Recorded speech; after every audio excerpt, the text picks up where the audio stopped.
I am Anca. I'm not Alexandra. I know that a lot of you were expecting her because she's the rock star of Kai Ventures, but she's stuck in Basel signing very important documents, and here I am.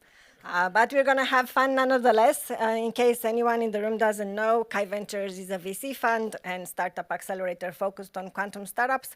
We are based in Basel, in Switzerland. We have a quantum fund together with Redstone. Marco is here as well if you have questions about investment.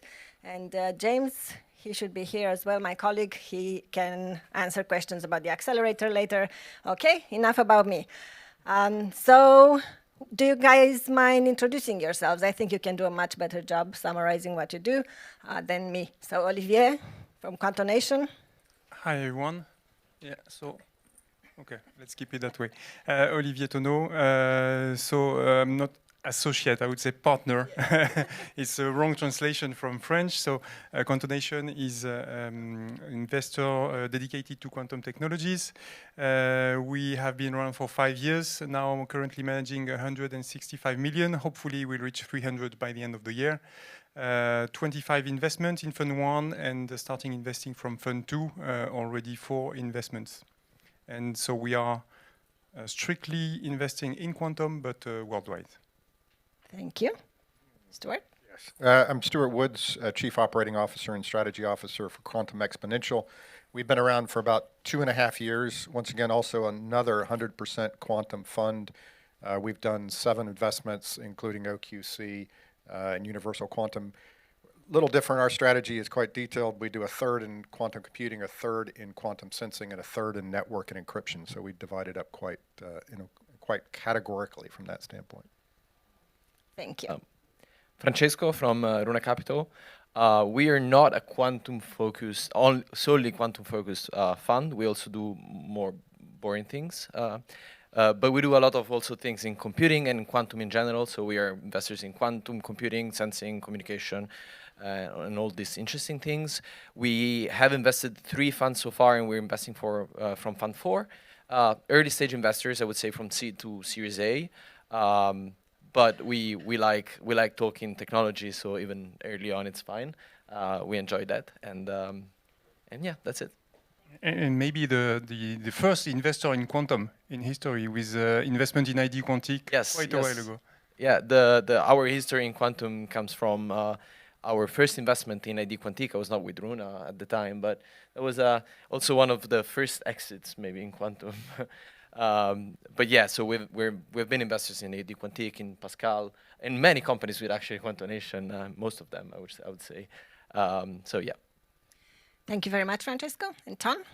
Yeah, thanks, Anca. So my name is Tom van Noordende. I'm the Managing Director of QDNL Participations. We're a quantum dedicated fund.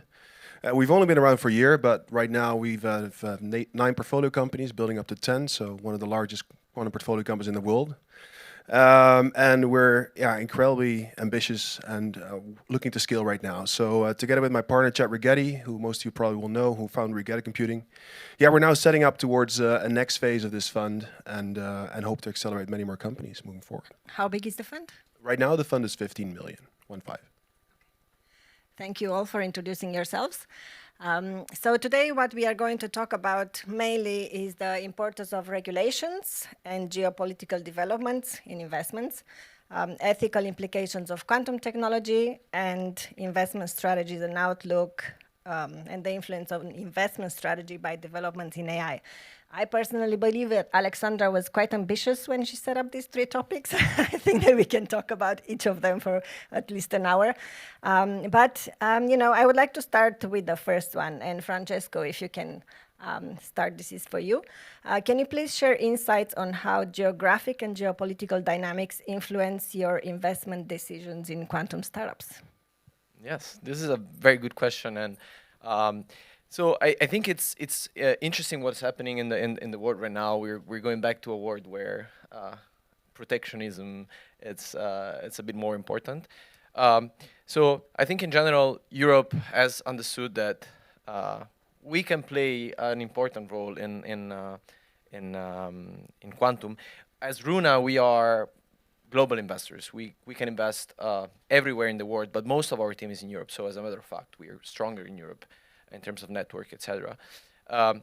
I would also raise a little flag here because I was talking with the friends from the European Investment Bank before, and we always hear that we lack growth capital in Europe, etc., etc.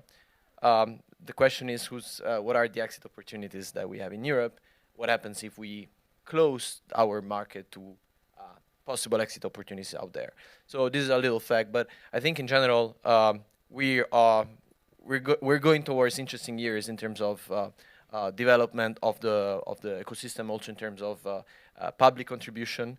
And that's what created sort of Silicon Valley back then. And I think France is at the forefront of this strategy about pushing also with public money the development of the companies. And you see it from the number of companies, hardware companies, but not only that are present in France today.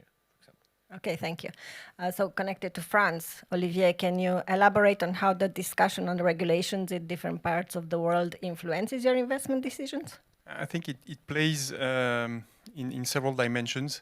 The first one is, unlike in the digital era, I think people think that Europe actually has a chance to have some regional champions and to keep them in Europe. Now it's not that easy as well because, I mean, giving one example, I was speaking to a Japanese company complaining about not being able to access European market. And of course, because all the public procurement are focused on European companies, which is nice. But at the same time, when you want to go to Japan, then it will be difficult for those European companies to export there. So I think it plays in both ways. The optimistic way is to say we can have some true large leaders and global champions. Now the more pessimistic way is to say that we are going probably to play on a restricted size market because some market will be much more difficult to penetrate. Thank you very much. And Stuart, considering international relations and global technological competition, how do you guide startups in building strategic partnerships and alliances to mitigate geopolitical risks and leverage geopolitical opportunities for growth at the same time? So first of all, everything that we look at from quantum is dual use, right? So that's the first thing you have to realize, and you have to work with your startups to understand what dual use means. The other side is Wassenaar agreement has fallen apart, right? You know, with the conflicts here in Europe, you know, Russia vetoes everything that China doesn't like, right? So the Wassenaar, so now we have, you know, all these nations now trying to legislate what is dual use by foreign policy. So with that said, we really coach startups to focus on NATO and NATO-friendly countries. We make sure that they understand that everything they're getting into potentially is dual use. Now, with that said, you know, broadly, there are large quantum organizations to help. QEDC in the States, QUIC here in Europe, UK Quantum, QStar in Japan. So a lot of Quantum Sydney. So a lot of countries have individual or regional quantum organizations to help guide that. So we certainly engage them in those relationships. Thank you. And Ton, now for you, in what ways do you advise startups to address geopolitical challenges and regulatory hurdles that may impact their market access and growth potential in different parts of the world? Well, let me start by saying that I'd rather not advise that, right? I'd rather we not have to do this at all in the first place. And maybe just a remark to the previous speakers in terms of what we should do or not do in Europe. I firmly believe that we should not try to replicate what exists in Silicon Valley. It's never going to work. We don't have the economic resources. We don't have the background, the talent. Or the context. The context, the scale of the economy there, it's totally different, right? So that's also why we have a differentiated strategy in looking at quantum companies here based in Europe and primarily in the Netherlands. But, you know, back to the regulatory hurdles, you know, I would even say we invest ultra early, sometimes even pre-incorporation. I think one of the companies actually is in the room. where we deployed an initial ticket before the ink was dry and the IP agreements were signed. We're comfortable with that because we understand the technology. We have an expert view on what's going on in the system.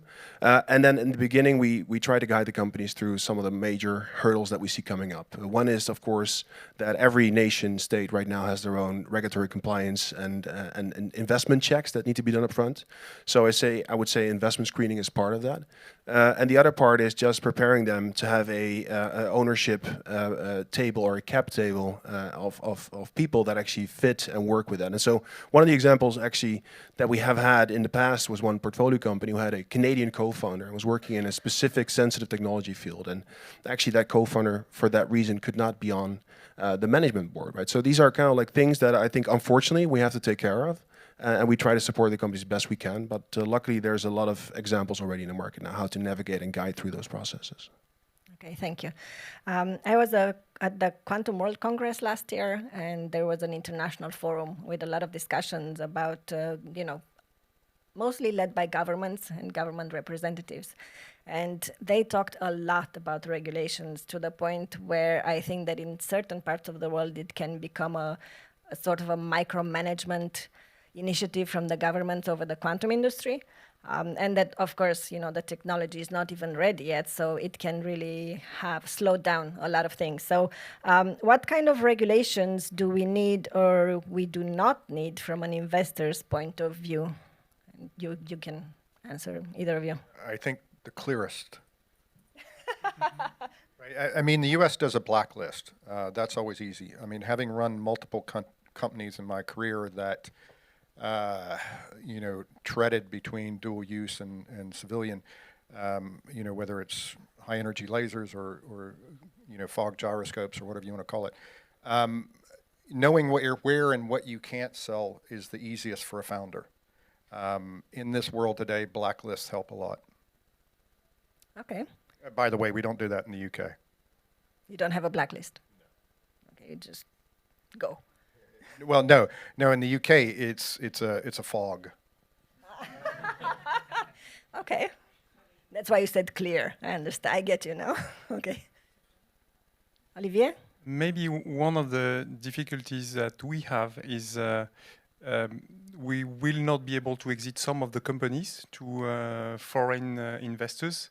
And so the real question for us right now, when we need to enter in companies and we are asked to support them in scale-up phase, if there is no perspective for exit, then how are we supposed to invest in those companies as well? So it's nice to have a bit of protection. It's nice to prevent technologies from going abroad, but you also have to provide the resource in order for the market to function at a smaller scale in Europe. Otherwise, the companies are doomed anyway. And if I can add something, I think in general, every decision that is taken needs to be long term, because starting a company is a long term journey. Starting a company with these cutting edge technologies is an even longer journey. So you want to be sure that whenever you take a decision based also on regulations, that doesn't destroy your company in 3 years' time because they change their mind, right? So it's both in terms of where they can sell, who they can have in cap table, what is the supply chain, because you maybe are building something around your supply chain. All these decisions are decisions that are long term, and you want to be sure that if you take them with today's regulations in mind, they're not going to harm you in the future because they just change their mind too fast. Which is kind of tricky, I guess, because of the constant change of quantum, right? So, yeah, the technology changes quite rapidly, but the regulations should not change based on how technology changes. It's a tricky one. There are also some positive effects. For example, there is a joint working group between the US and Europe to make sure that we have the critical components for quantum technologies available either in Europe or in the US. And I mean, it's of course very important, because if tomorrow China was the only supplier and could cut from one day to another the supply chain, then I mean, we would be in big trouble. So I think there's a part of over control, but there's also a part of seeing more long term and building more sustainable supply chain and environments. Thank you. And Ton, what do you think? Well, I mean, Europe's biggest export product has always been and still is today is regulatory.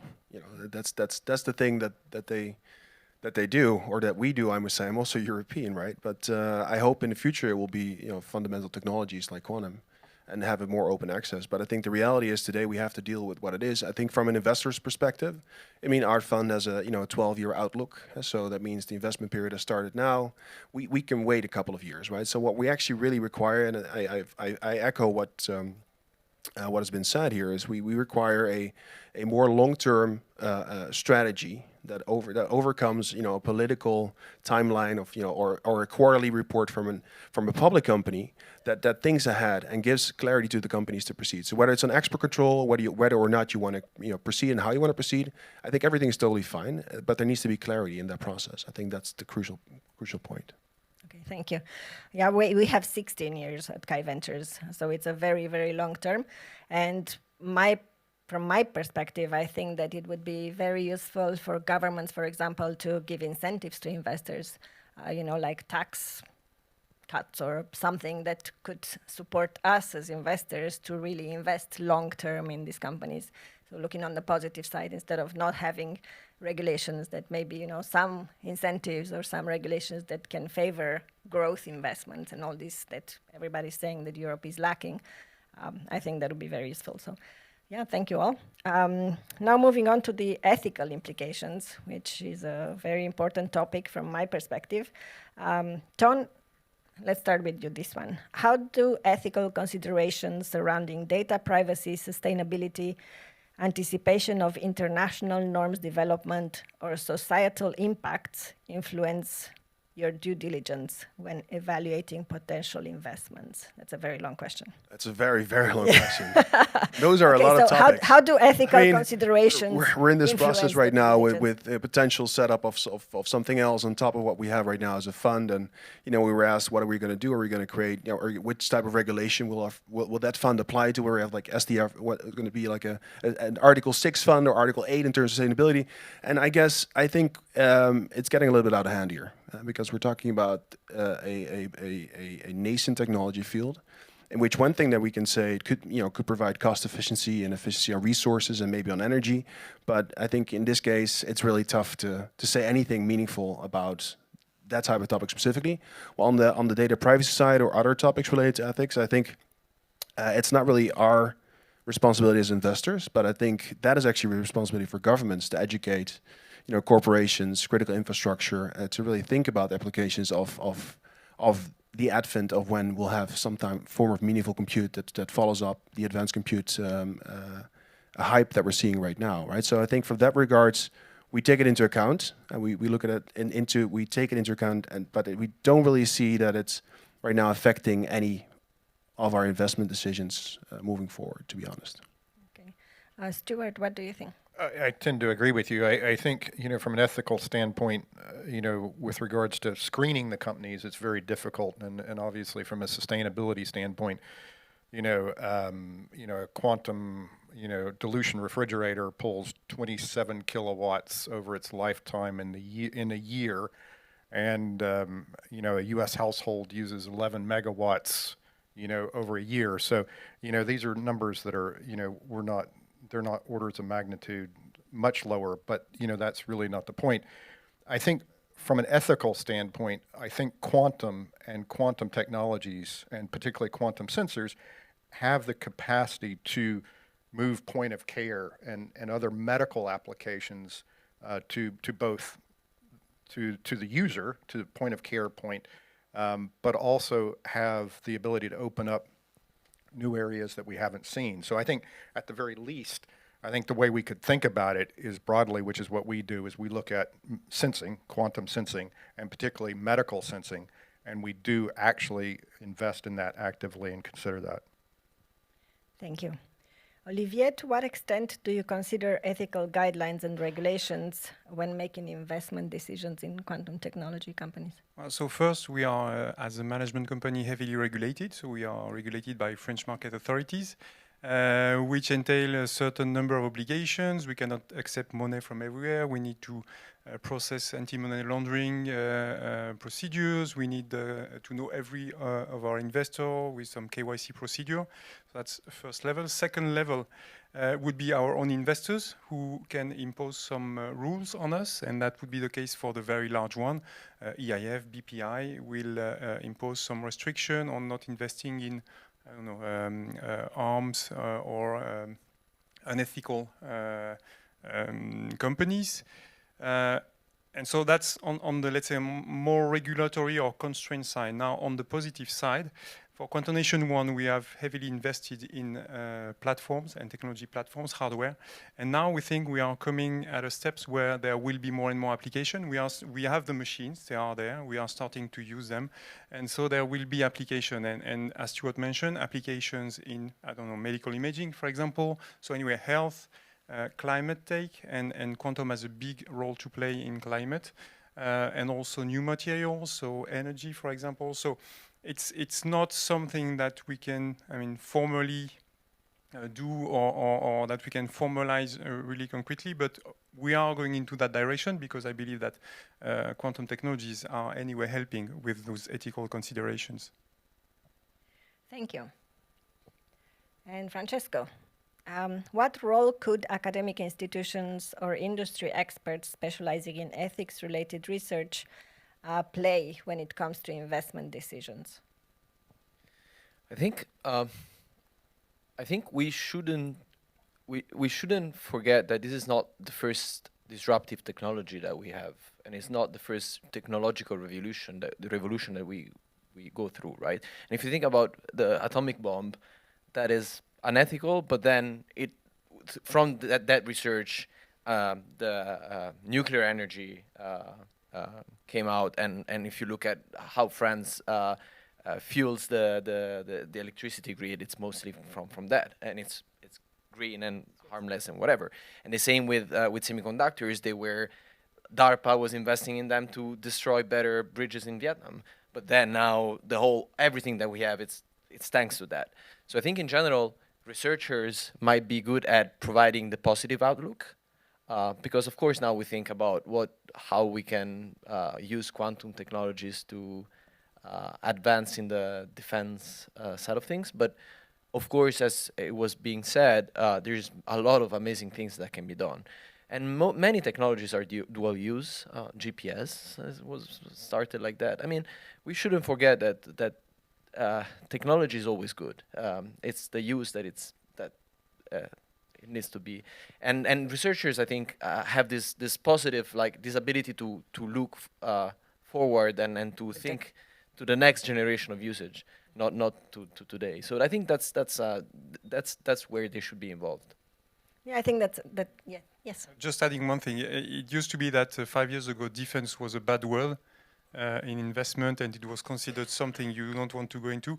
Now, people are reframing it as security. And we need to ensure that our people are safe and that we can defend against any aggression. And suddenly it has become a positive investment sector. That is very interesting that you say that. I read an article recently, a LinkedIn post. I think it was from a writer from Forbes. And the statement was that European investors, this is a wildcard question from me, by the way. European investors do not like to take risks investing in military technology. And also, I went to Cannes to an investment in private markets event, and there was an American investor who made a very strong statement as well about Europe lagging behind America with military investment. I was like, yeah, well, I'm European, I'm sorry, I prefer investing in farming if I have to make a choice between military and farming. But it is a point that needs to be discussed, and quantum will definitely be used in military. So how do you do your due diligence? Do you take this? Do you even look at this? Like the main customer of a startup is military, is a army. Does this matter to you, or you just stay positive? I mean, just a very quick thing here. First, every quantum technology is dual use, right? Quantum computers. I completely agree. I mean, there's no debate. So it's like an open source discussion, right? Can it be used for both good and bad? And I mean, you know, we used to think drones were only for filming weddings 5 years ago, right? Right. So, you know, now they're the most deadly weapon that we know, right? So, So why do you think that European investors don't like to invest in military? I mean, sorry, if you are an American investor, you look at at the market, right? And U.S. defense is the biggest market that there is in the world, right? Think about Europe, we don't have common defense. So if I'm an Italian investor that is looking to invest in a company, in an Italian company, then my market is Italian defense. Then probably yes, maybe France and friendly countries, but still, like also in terms of market size, it's not comparable, right? well, I think you said it earlier. I mean, GPS came from DARPA, right? Autonomous vehicles came from DARPA, right? So, you know, all that, you know, started off and grew out of that. So here we are. I like that you got annoyed about this, because I also did at the time. I was like, there's always this idea that Europe is lagging behind the US, which is kind of annoying because we are doing things differently, right? It's a different market, different industry. Okay, so moving on then. I think you could argue that the U.S. is lagging behind Europe because they've got Trump and there's no yeah. Trump over here. Let's not go there, please. I also have an American passport, and I refuse to move back to the US because of the whole Yeah, I madness. do too, and I'm not moving back. Yeah, no. But I'm either. continuing to vote. Yeah, me too. Okay, good. Very good. Okay. In terms of investment strategies and outlook, and this is an open question to all of you, can you please elaborate on the chances for the quantum technology?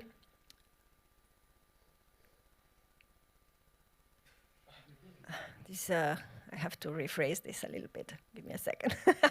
Okay, basically it's about the impact that AI and the rise of AI has changed your views about the investment decision in quantum startups. Like, does the fact that AI is really taking off now and there's so much about AI everywhere you turn is AI investment.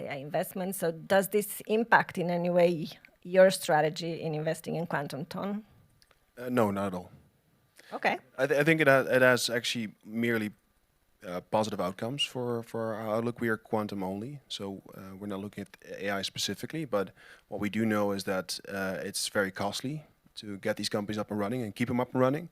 And so at one point in time, we're going to move from advanced compute to something else, and something else is going to be quantum computing, right? And so it might take a while, but so I think we're in the right stage. So if anything, this whole emergence of, you know, the Mistral AIs raising 500, you know, $500 million in a pre-seed round, by the way, of course, mostly on physical hardware, but still opens up an opportunity for others to see, well, you know, at what point in time is it possible for an early stage investor to commit to these companies?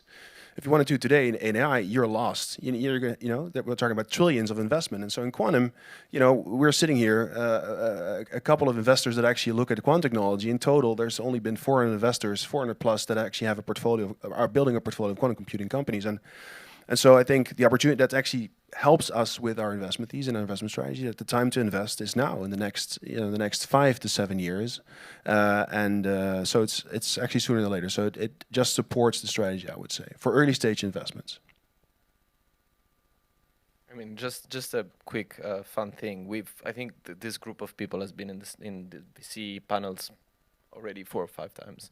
This says a lot about how many investors there are. Just you four, yeah? I mean, Okay. I've Yeah, been with, we've been together before. we've been together before, and also in New York. You should, Which- you should have a band, the Quantum Investors crew. I think Chris Bishop is doing that. Yeah, Chris Bishop is doing that at one of the next quantum tech conferences. He's putting together A small group of people. It is. It is.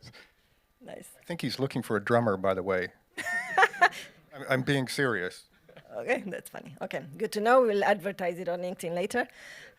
Olivier? Yeah, agreed with Ton. I mean, in the short term, it may seem like those two sectors are a bit in competition to attract capital.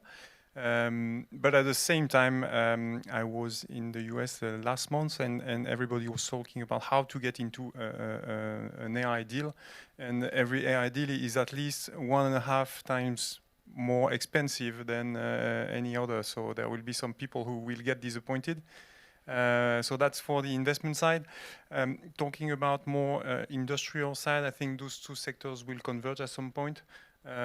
on the one hand, AI is already integrated in some process of the startup in which we have invested. So the startups are using AI either to improve chips design or for internal processes. In the longer run, of course, when the computers become better, bigger, and less prone to errors, I mean, there will be a wonderful tool to support AI as well. So I see those two industries converging.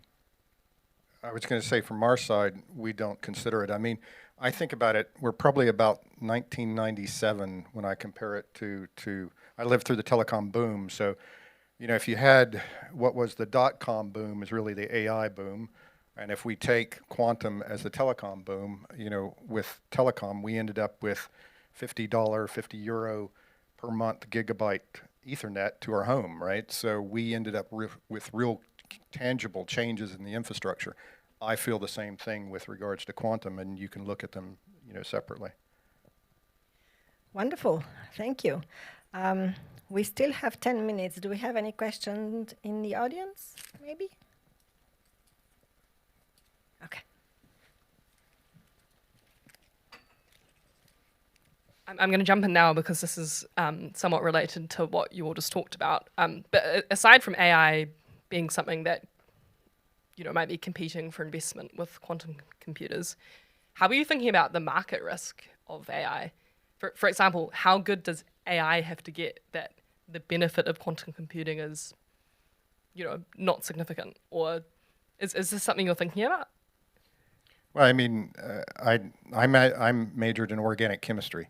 You know, there's going to be certain reactions and calculations that, you know, AI is never going to get to, right? If we are going to actually get to cures for certain diseases, it's going to come from computational wave guide focused algorithms. It's not going to be from AI. Anyone else? I agree. Okay. Thank you, Kate. Anyone else? Yes. Hi. One question, as we spoke about the importance of regulation and sort of protectionism wave going on in Europe across other geographies, how do you see the UK playing in all of that, given Brexit and everything? As investors, do you see any particular constraints or, on the other side, opportunities with the UK?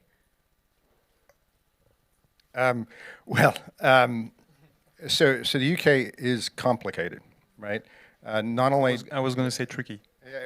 Foggy, complicated, however you want to get there. I think you know, the strength the UK has is the academic, you know, history and the depth. And you know, part of the problem here is anybody read the budget yesterday from the UK? It was rather flat, right? We still don't have the 2.5 billion allocated from Treasury. We'll see where that ends up. From that standpoint, I think, you know, there's going to continue to be leverage of the academic strengths. I think, you know, what NQCC has done with regards to a test bed, you know, with regards to the best in practices, you know, centers of excellence in the UK. I think, you know, those elements are going to be copied around the world and make a lot of sense. And I think, you know, leading that by looking at ways that things work is probably where it's going to continue to have a play.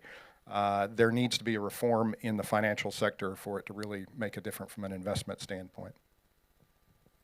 So a very concrete example from our portfolio. Our first investment in end of 2018 was in the UK. And the prospect for this company was large public orders in Europe.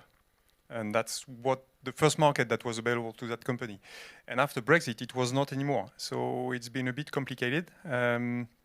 So what we are seeing is good academics, very lot of nice early stage startups. Now, we would be cautious investing in a UK startup to make sure that they have a market and a product that does not go frontal with this EU regulation, and that they can tackle some markets where, I mean, there is private clients, not only public clients, and that are not impacted by those regulations. Or a path to Europe. I mean, universal quantum is, their contract is from Germany. Yeah, or they can, and in the end, I mean, you can find some way. So this company could not get directly into the large EU program, but they managed to enter at sub-procurement stages in one individual country. So it takes a bit more time. It's a bit more tricky.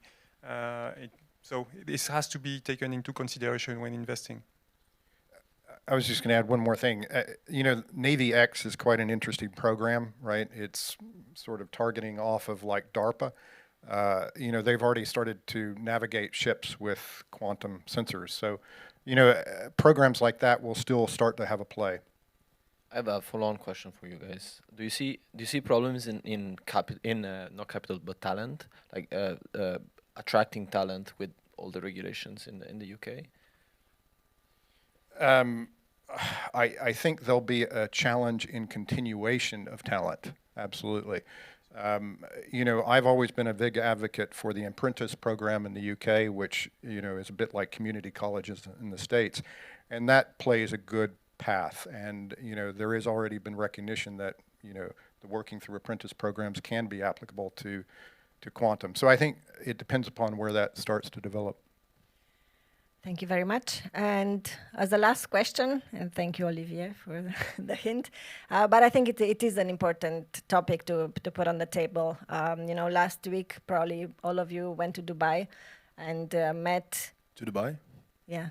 I saw it on Twitter, but I didn't go. Yeah, okay. I saw it on Okay. LinkedIn. I didn't go. It was basically a gathering of the quantum industry in Dubai, and I think that what was different and interesting there was the fact that there were also representatives from Middle East and China. So where do you see the collaboration, or I guess the quantum industry in China going compared to everything else? Like, is there anything, any comment that you want to make about the Chinese quantum ecosystem and technologies?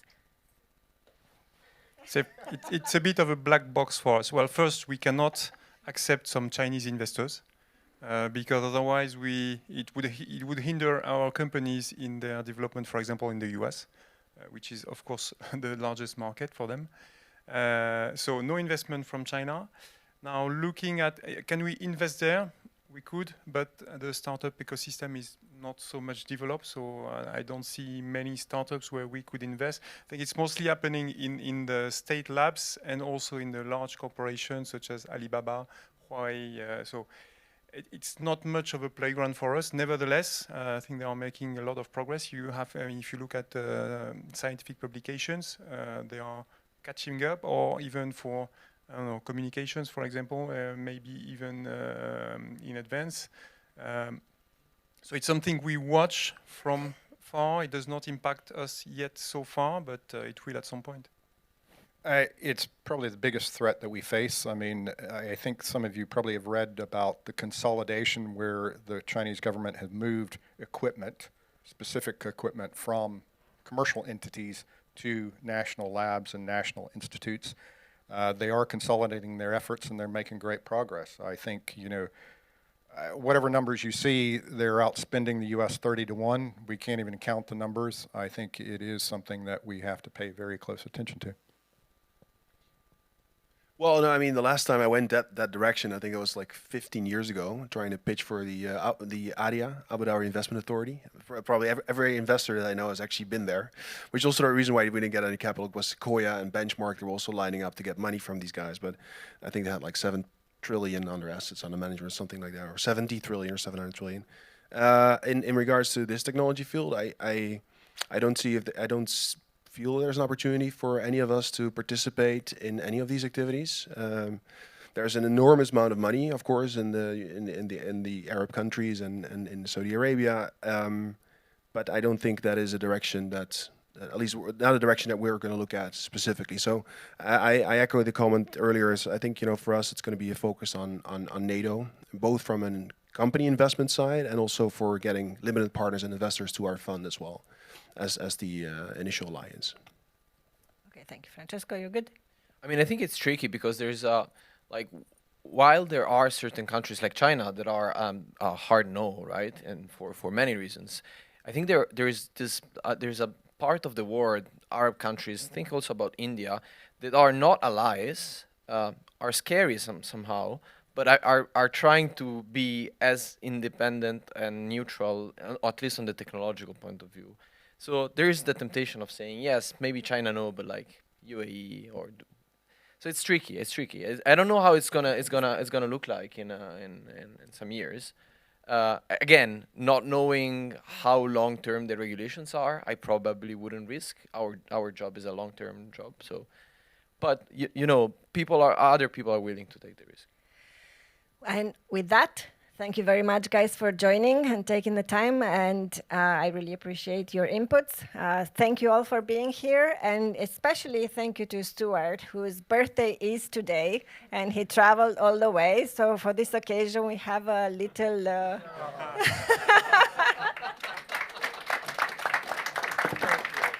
Thank you. You're welcome. And also, I had to improvise in terms of the presents. So this is a branded present for you. Wow, look at that. Thank you so much. You're welcome. Happy birthday.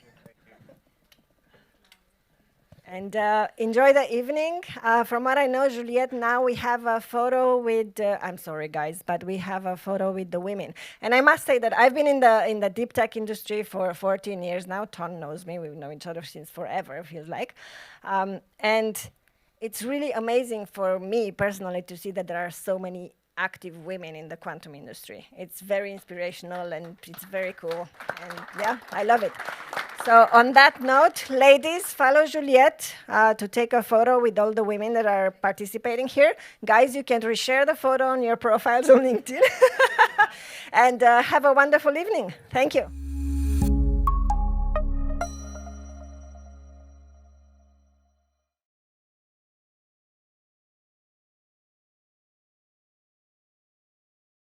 Thank you.